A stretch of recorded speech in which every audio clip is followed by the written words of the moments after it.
महाराष्ट्र विधानसभा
महाराष्ट्र विधानसभा विरोधी पक्ष नेते श्री विजय विटोरिया जी। जय हिंद साथियों, आप सभी का स्वागत है रियल न्यूज़ ऑफ इंडिया में। आपका मेज़बान आशिक जाफरी आपकी खिदमत में हाजिर है।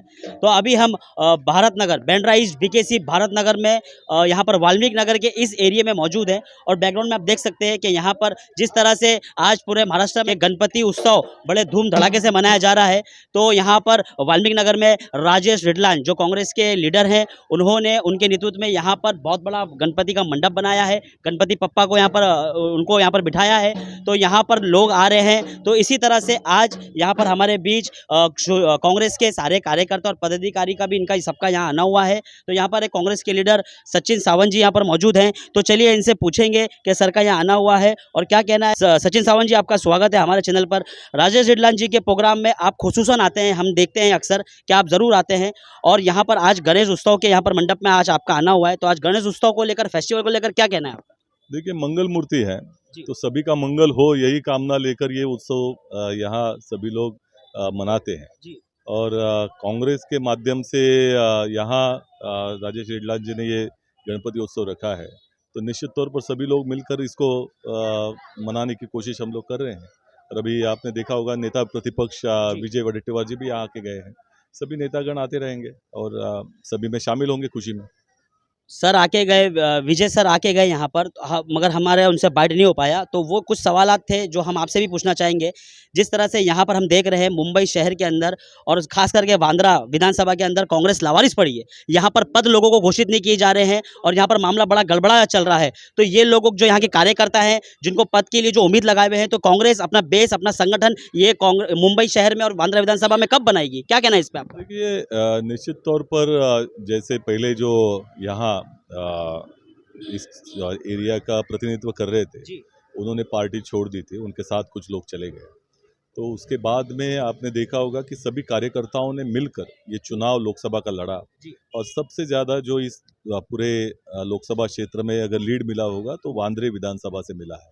तो इसमें कार्यकर्ताओं का योगदान बहुत बड़ा है और इसका मतलब ये है कि कांग्रेस का संगठन बिखरा नहीं हुआ है और निश्चित तौर पर सभी लोग मिलकर अभी विधानसभा चुनाव भी लड़ेंगे और जो अच्छा काम करेगा उनके साथ में मिलकर संगठन बनाया जाएगा। ठीक है, शुक्रिया। एक और सवाल मैं आपसे जानने की कोशिश करूंगा। जिस तरह से बांद्रा की आपने बात करी, करंट एमपी वर्षा ताई गायकवाड़ हमारे चैनल पर ये बोल चुकी हैं कि बांद्रा विधानसभा से हमको लीड मिली, हमको ज़्यादा मात्राओं में वोट मिले। तो यहाँ के डेवलपमेंट को लेकर कुछ मसले हैं, तो मैं आपसे खुसूसन जानना चाहता हूँ कि मैडम यहाँ पर कब संज्ञान लेंगी, कब यहाँ पर बिल्डरों का मतलब शिकंज करेंगी और कब यहाँ के लोगों को राहत देंगी डेवलप को लेकर, उसके लिए क्या कहना है आपका? देखिए, कांग्रेस और बिल्डर का कोई नाता नहीं है। तो जनता के प्रश्नों के साथ हमेशा कांग्रेस खड़ी है। कांग्रेस का हाथ आम आदमी के साथ ही होता है। तो निश्चित तौर पर जो प्रश्न यहाँ है वहाँ उसमें कुछ नेतागणों का भी जो पूर्व यहाँ का नेतृत्व करते थे उनका भी बहुत बड़ा हाथ था। तो ये मामलों को हम लोग देख रहे हैं और निश्चित तौर पर अगर अन्याय होता है वहाँ वर्षाताई और हम लोग मिलके उसका सामना करेंगे। Thank you so much. मगर सर, मैं आपको यहाँ के लोगों के बारे में जो बताऊं कि खास करके वर्षाताई के लिए जो प्रेम है लोगों का, वो इस बलबूते पर रहा कि वर्षाताई ने जिस तरह से बिल्डर लॉबी, जैसे कि धारावी में एक बहुत बड़ा एग्जांपल है, वहाँ पर बिल्डर को शिकंज किया, वहाँ पर बहुत लोगों का सहयोग किया। तो इसी तरह से बांद्रा विधानसभा के लोग भी डेवलपमेंट को लेकर परेशान है और उनकी उम्मीद है वर्षाताई गायकवाड़ से कि यहाँ पे भी वो बिल्डरों को शिकंज कर यहाँ पर लोगों को जायज़ हक दिलाएगी। तो इसलिए मैडम को चुन के लाया था। वो चीज़ में आप क्या कहना है? निश्चित तौर पर आपने देखा होगा कि जो मोदी जी के मित्र हैं और देश में सबसे ज़्यादा ताकतवर माने जाते हैं, उनसे भी लड़ने का काम वर्षाताई गायकवाड़ जी ने किया है, धारावी में भी किया है। यहाँ भी उनका अस्तित्व कहीं आजू बाजू में है। तो अगर वो लोगों के साथ में अन्याय करेंगी ताई लड़ेगी और लड़ने के लिए ही हम लोग आए हैं। हम कार्यकर्ता हैं, तो कार्यकर्ता जनता के साथ में मिलकर जनता के प्रश्नों के ऊपर, समस्याओं के ऊपर काम करता है। अगर उनके प्रति अन्याय हो रहा है तो उसके खिलाफ आवाज़ उठाता है। तो इसमें कोई पीछे रहने का काम हम लोग नहीं करेंगे। हम लोग कोई बिल्डर नहीं है, ना बिल्डर लॉबी का नेतृत्व करते। बिल्डर लॉबी के खिलाफ खड़े रहने का काम अगर कोई करेगा तो कांग्रेस की पार्टी करेगी। जिस तरह से अभी इलेक्शन को लेकर चर्चा है, असेंबली के नवंबर में कुछ इलेक्शंस आने वाले हैं एमएलए के, और यहाँ पर बांद्रा विधानसभा में हमने देखा जो शिवसेना के पक्ष उबाटा, वहाँ से वरुण सरदेसाई को यहाँ पर घोषित किया गया है कि वो यहाँ से लड़ेंगे। तो कांग्रेस को लेकर यहाँ पर कांग्रेस की पार्टी यहाँ पर अपने प्रतिनिधि को चुन के टिकट लाकर देने का प्रयास करेगी, क्या लगता है आपको? देखिए, पहले तो ये बात है कि महाविकास आघाड़ी में अभी चर्चा शुरू है, वो कोई अंतिम तौर पर पहुंची नहीं है। न इसके बारे में कोई बुनियादी स्वरूप में कोई बहुत बड़ी चर्चा हुई है। अब हर एक पार्टी की अपनी मंशा होती कि ये चुनाव क्षेत्र से हम लड़ें। कांग्रेस पार्टी चाह रही है कि हम लड़ें। हमारा यहाँ विधायक रह चुका है, तो ये एक समीकरण पूरे मुंबई में नहीं, महाराष्ट्र में बताया गया है कि जिसका प्रतिनिधि उस क्षेत्र से होगा तो उसको ये टिकट जाएगी। तो निश्चित तौर पर ये चर्चा के स्वरूप में हमारे जो शीर्ष नेतृत्वगण है वो भी सोचेंगे, उनके साथ में चर्चा करेंगे। ओके। राजेश रेडलान जी और उनकी पूरी टीम के सारे तमाम लोग खड़े हैं, उनके सारे कार्यकर्ता भी और उनके यहाँ के लोकल रहवासी भी खड़े हैं। तो जिस तरह से आपको पता है कि गणेश उत्सव महाराष्ट्र के अंदर और ख़ास करके मुंबई के अंदर, तो ये वाल्मीकि राजा करके गणपति पप्पा का यहाँ पर इन्होंने मतलब इतना बड़ा मंडप लगाया है और वाल्मीकि राजा गणपति पप्पा को मतलब ये नाम घोषित किया है और यहाँ पर सारा तमाम बड़े बड़े लोगों का भी विजिट हो रहा है। तो इसी चीज़ को देखते हुए हम आज वाल्मीकि नगर के अंदर इस इलाके में आए हैं और यहाँ पर अभी फ़िलहाल थोड़ी देर में यहाँ पर विजय वट्टीवार साहब जो अपोजिशन लीडर है और मेंबर ऑफ महाराष्ट्र असेंबली के मेंबर है, तो वो उनका तो हमको इंटरव्यू नहीं हो पाया क्योंकि बहुत जल्दी में थे। तो हमने सचिन सावंत साहब का इंटरव्यू लिया और अब हम राजेश रेडलान जी के पास आए। चलिए बात करते हैं आज गणेश उत्सव को लेकर क्या कहना है इनका। राजेश भाई, आपका स्वागत है हमारे चैनल पर। राजेश भाई, गणेश उत्सव को लेकर, गणेश फेस्टिवल को लेकर आपका क्या कहना है? गणपति बाप्पा मोरिया। आज आप लोगों ने जो इसे कवरेज किया है उसका मैं आपके चैनल का धन्यवाद देता हूं।